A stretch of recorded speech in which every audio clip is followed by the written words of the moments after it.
سطور مسموعة تقدم لكم القلب الواشي.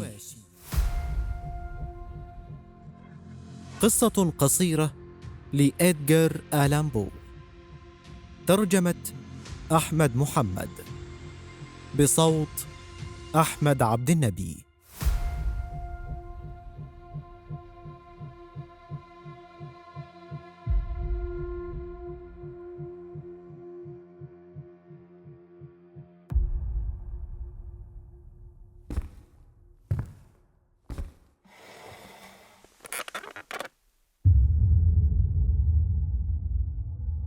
إنها حقيقة. نعم، لقد كنت مريضا جدا. ولكن لماذا تقول أنني فقدت السيطرة على عقلي؟ لماذا تقول أنني مجنون؟ ألا يمكنك أن ترى أن لدي سيطرة كاملة على عقلي؟ أليس من الواضح أنني لست مجنونا؟ في الواقع المرض جعل عقلي ومشاعري وحواسي أفضل وأكثر قوة، وأصبحت حاسة السمع لدي بشكل خاص أكثر حدة. كنت أسمع أصواتا لم أسمعها من قبل. سمعت أصواتا من أعلى السماء، وسمعت أصواتا من أسفل الجحيم. اسمع وسأخبرك كيف حدث ذلك. سوف ترى، سوف تسمع مدى صحة ذهني.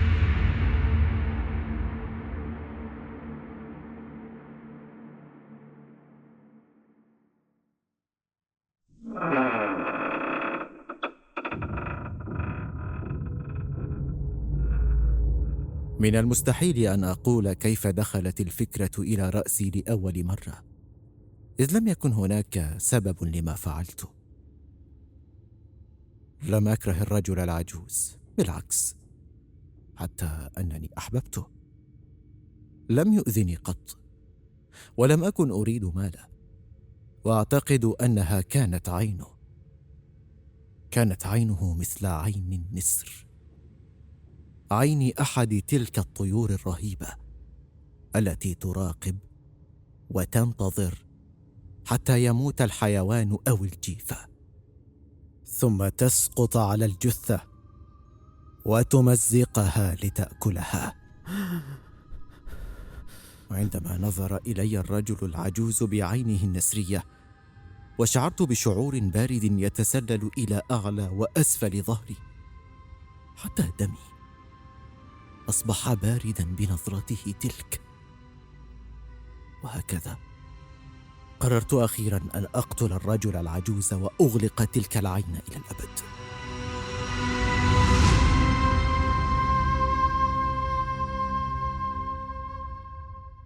إذن أنت تعتقد أنني مجنون؟ المجنون لا يستطيع التخطيط، ولكن يجب أن تراني.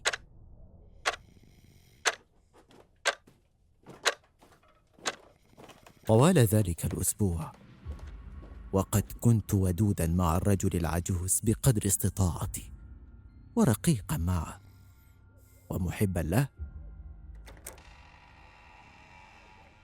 في كل ليلة حوالي الساعة 12 كنت أفتح بابه ببطء، وعندما أفتح الباب على نطاق واسع بما فيه الكفاية، أدخل يدي ثم رأسي، وكنت أحمل في يدي مصباحا مغطى بقطعة قماش حتى لا ينتشر النور في أرجاء الغرفة.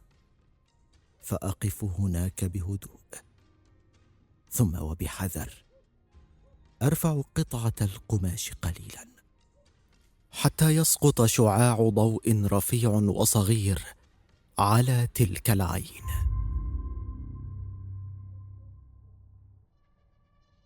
لمدة 7 ليال فعلت هذا، 7 ليال طويلة. كل ليلة عند منتصف الليل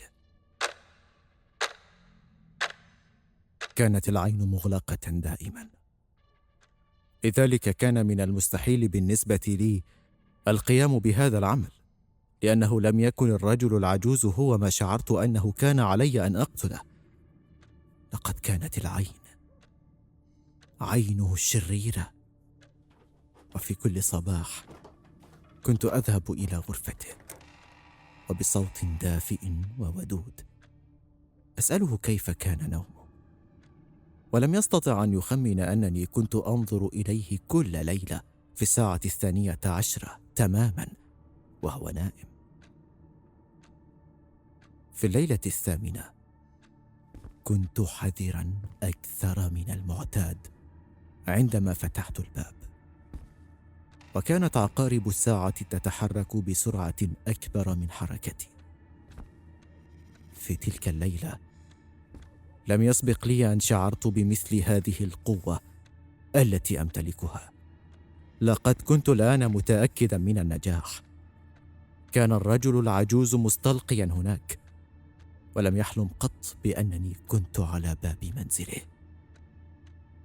وفجأة تحرك في سريره.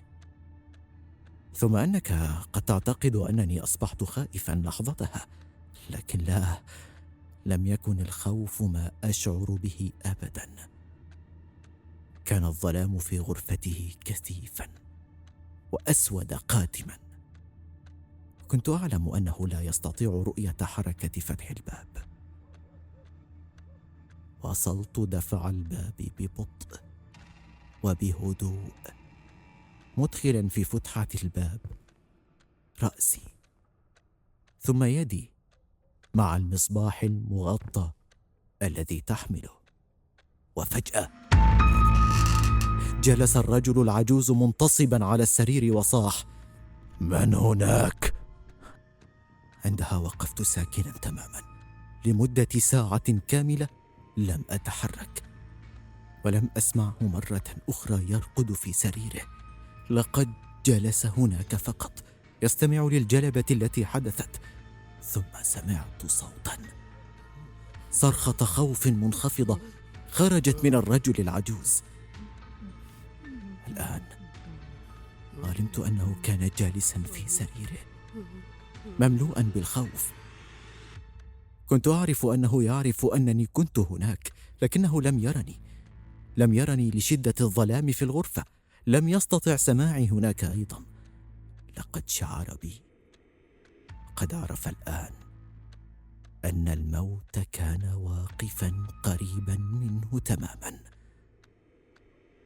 ببطء، شيئا فشيئا، رفعت قطعة القماش حتى أفلت شعاع صغير جدا من تحته ليسقط عليه وليقع على عين النسر تلك.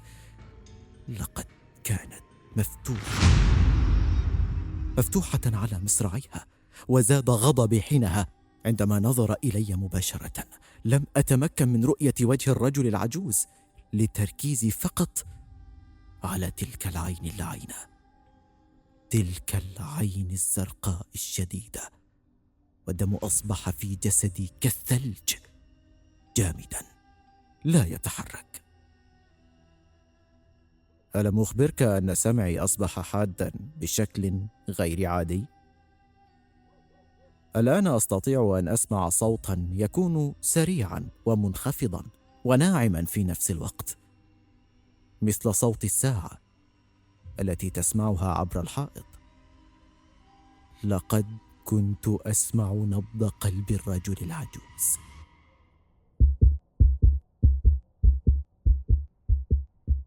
حاولت الوقوف مجددا بهدوء، لكن الصوت أصبح أعلى وأكثر حدة. لابد أن خوف الرجل العجوز كان رهيبا بالفعل، وكلما ارتفع الصوت أصبح غضبي أكبر وأكثر إيلاما، لكنه كان أكثر من مجرد غضب. في الليل الهادئ الصافي وفي الصمت المطبق لغرفة النوم تحول غضبي إلى خوف، لأن قلبي كان ينبض بصوت عال لدرجة أنني كنت متأكدا من أن شخصا ما قد يسمعه بكل وضوح. لقد حان الوقت. أسرعت إلى الغرفة وأنا أصيح بهستيريا: مت! مت! مت! فأطلق الرجل العجوز صرخة خوف مدوية، وأحسست بجسده يرتعد مرتعبا. عندما وقعت عليه وأمسكت بأغطية السرير بإحكام فوق رأسه، كان قلبه لا يزال ينبض. لكنني ابتسمت ابتسمت لأنني شعرت أن النجاح قريب. ولعدة دقائق استمر هذا القلب اللعين في النبض، ولكن في النهاية توقفت ضرباته وسكنت حركته.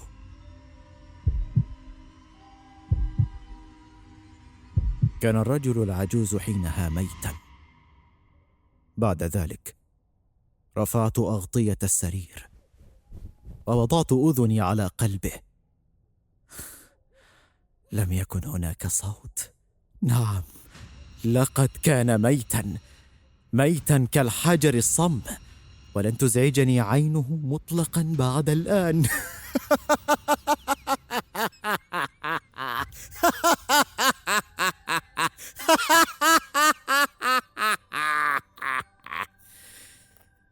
إذن هل أنا مجنون كما تقول؟